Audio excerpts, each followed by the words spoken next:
Allergy అనేది జన్యుపరమైన లక్షణాల వల్ల వస్తుంది. అంచేత ఎలర్జీ ఇంచుమించుగా జీవితకాలం ఉంటుంది. కానీ ఎలర్జీ ప్రకోపం 10 నుంచి 15 సంవత్సరాలు ఎక్కువ ఉంటుంది, తర్వాత మళ్ళీ తగ్గిపోతుంది.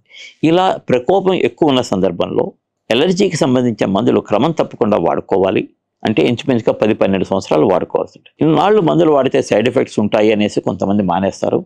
ఎట్టి పరిస్థితుల్లోనే ఎటువంటి సైడ్ ఎఫెక్ట్స్ లేవు, ఉండవు. ఇంకొక చిన్న ముఖ్యమైన విషయం ఏంటంటే ఎలర్జీ మందులు డోసు ఎంత వాడాలి అనేది మీరు ఈఎన్టీ వైద్యులను సంప్రదించి వారు ముక్కు లోపల ఎండోస్కోపీ పరీక్ష చేసి ఎంత డోసు కావాలనేది నిర్ధారిస్తారు. అలా చేసుకున్నట్టయితే మీకు సరైన డోసు మీకు వెళ్తుంది.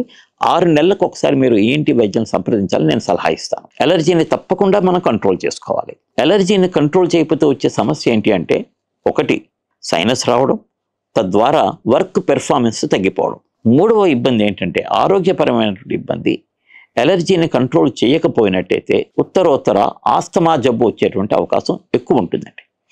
అందుకనే WHO ఇచ్చినటువంటి వన్ ఆఫ్ ది స్లోగన్స్ ఏంటంటే stop the allergic March. Allergy అనేది మన శరీరంలోని 4 భాగాల్లో ఏదో ఒక భాగంలో మొదలవుతుంది.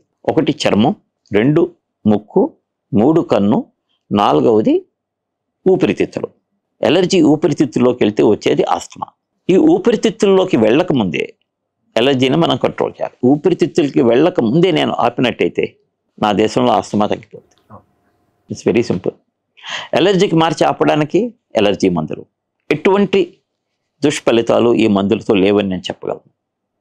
అయితే ఆస్తమా వచ్చిన తర్వాత దానికి వాడవలసిన మందులతోటి దుష్ఫలితాలు తప్పకుండా ఉంటాయి. మీరు తీసుకునే అదే మందులు, అదే నాణ్యమైన మందులు మెడ్ ప్లస్ బ్రాండ్స్ పై సగం ధరకే.